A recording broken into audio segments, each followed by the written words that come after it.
sambil touring kan. Sama fermentasi diginikan busuk Bang. Kalau yang untuk mangga ini kita ekstraksi, direbus saja dia dengan air, terus nanti diarahkan dengan pembangkit warnanya.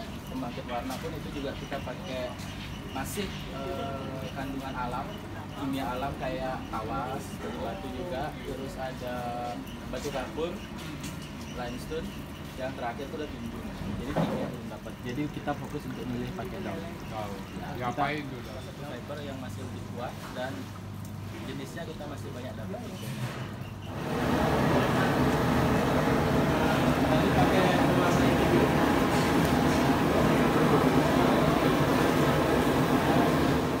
Jadi nanti secara kalau produksi butuh kita tinggal ambil, tidak perlu proses.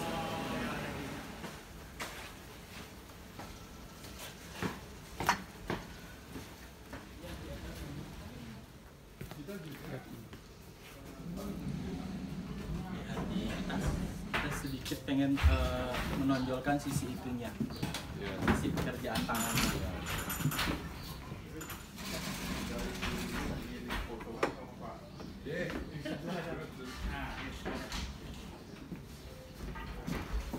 Adiknya jadi staf utamanya Bapak. Iya. Tapi setelah besar kasihan ditinggal gitu ya. Itu biasa Pak ya? Risikonya. Udah 8 bulan baru. Oh, baru ya. Iya.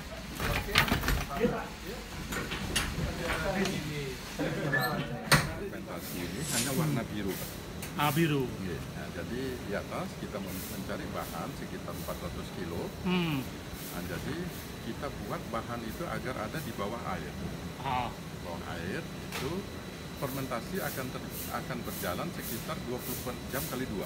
20 jam kali 2. 24 jam kali 2 hari Pak ya. Nah, itu ada tanda-tanda yang sudah kita pelajari. Ya. Kapan dia selesai fermentasi. Sudah itu bahan kita turunkan di bawah ini. Oke. Nah, di bawah ini alat ini Yang akan fungsinya adalah Mutar. oksidasi sama reduksi, Pak. sudah reduksinya. Oksidasi adalah pengangin-anginan, reduksi itu ngaduk, Pak. Ngaduk. Nah, jadi alat ini adalah berfungsi ganda dan ini kita ciptain sendiri, Pak. Ya kan?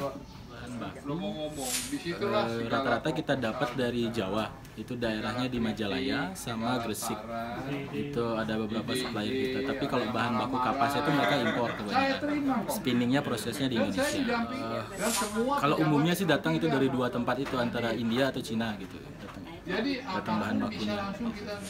Sekarang kita sudah 50% ekspor, 50% ini apa namanya? Lokal. Kalau dulu justru pasar lokal itu belakangan kita grab, karena dulu lebih awal kita fokusnya di ekspor aja. Kalau ekspor kita lebih banyak itu dapat di daerah Australia yang paling dekat dengan Bali, terus Jepang sama Amerika. Itu sih tiga tujuan ekspor utama kita. Sekarang sudah mulai ke Korea lagi karena ada beberapa customer dari sana, terus Prancis gitu. orangnya itu Kalau kita biasanya banyak di customer kita di Jakarta sama Surabaya. Jadi itu lebih ke sama juga tetap ke brand-brand pakaian, desainer yang mereka olah kain kita jadi pakaian. Gitu. Baru kita mulai bikin produk seperti kain untuk tenun, terus baru lanjut ke home product untuk seperti karpet, cushion kayak gitu. Jadi sampai sekarang kita tiga ini fokusnya. konkret dari Odisha, India Timur. Asal mulanya Resi Markandeya dari sana. Mereka lah yang mengajarkan subak yang ditaruh itu. Bikin sistem subak. Iya. Tenun itu, dan saya sudah pergi ke museumnya di India, di Odisha, India Timur. Sudah pergi saya. Ada mungkin film foto-fotonya murah pegang. Saya bikin parmesane situ kan, di tempat kelahirannya beliau. Asal mulanya Hindu masuk ke Bali. Dari dia ke Malaysia, terus ke Borneo, Kutai itu Kalimantan Barat, Jawa Barat, Purnawarman, di sana namanya Mula Warman. Itu Wangsa Warmadewa. Terus dari Jawa Barat baru ke Jawa Tengah, nah, terus ke Gunung Raung. ke Gunung Raung itulah beliau di situ, kemudian ke Bali membangun Besakih itu. Pertama gagal, balik lagi, baru nanam Pancadatu di Pura Besukian. Saya napak tilas, saya pergi sama nggak tahu, pergi ke Indonesia, ke Odisha namanya.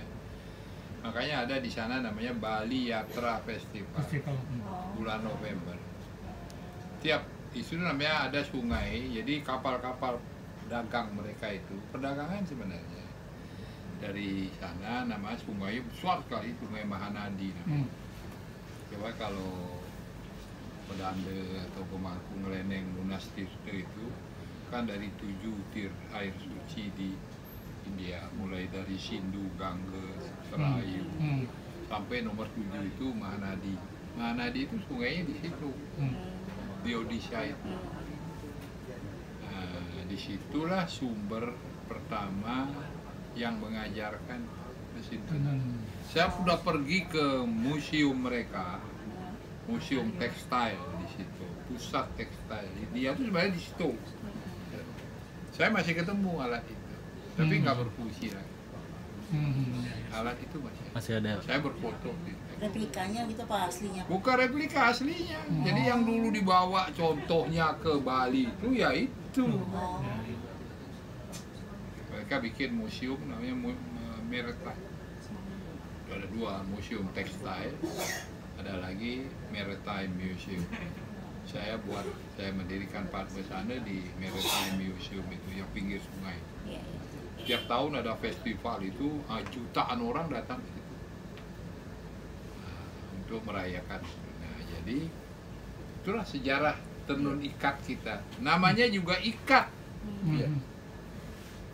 Namanya di sana namanya ikat. Jadi tenun kita itu. Bahkan ada Hendak kita itu dari situ, soket juga dari situ. Jadi tadi kayak rang-rang itu. Asalnya dari situ. Jadi sekali waktu one day you must come there, melihat karena Anda hidup dari situ. ada di sana double ikatnya di sana. Ada satu desa itu kaitannya dengan Tenganan. Double ikat Tenganan. Jadi hanya ada beberapa desa dan negara yang mampu membuat double ikat. Salah satunya kita. Yang Tenganan sebenarnya. Jadi di situ itu menurut saya itulah nenek moyang tenun kita. Iya. Ini bukan kemampuan asli kita. Termasuk pengkaleran, pewarnaan dari kulit-kulit kayu, dari daun-daun, semua kita warisi dari mereka sesungguhnya. Iya. Kalau kita mau lihat benernya, artinya asli, ya di situ. Namun dulu Pak, diilmiahkan Pak. Betul. Sehingga ada istilah jangan dicuci Pak. Tidak boleh dicuci. Nah, itu yang kejar Pak. Nah, bagaimana caranya warna alam ini bisa dicuci sehingga menjadi produk ekspor. Nah, di sana yang kita kejar Pak. Akhirnya kita temukan, belajar akhirnya orang sosial yang belajar kimia Pak. Akhirnya ketemu teori ini ke asam dan basa, tolak ukurnya pH Pak. Dan ternyata setelah kita terwujud warnanya sampai yang bawa ke ITT Pak, Institut Teknologi Tekstil, dari seluruh warna yang kita buat, kemudian kita membuat kategori. Kategori kekuatan dari warna itu yang jujur kita sampaikan ke pasar, dan ternyata pasar sangat menerima. Yang mana-mana warna yang memang lemah, kita utarakan saja, sehingga diapresiasi. Jadi di sana kita warna alam yang bernilai ekspor. Tekstil, oke.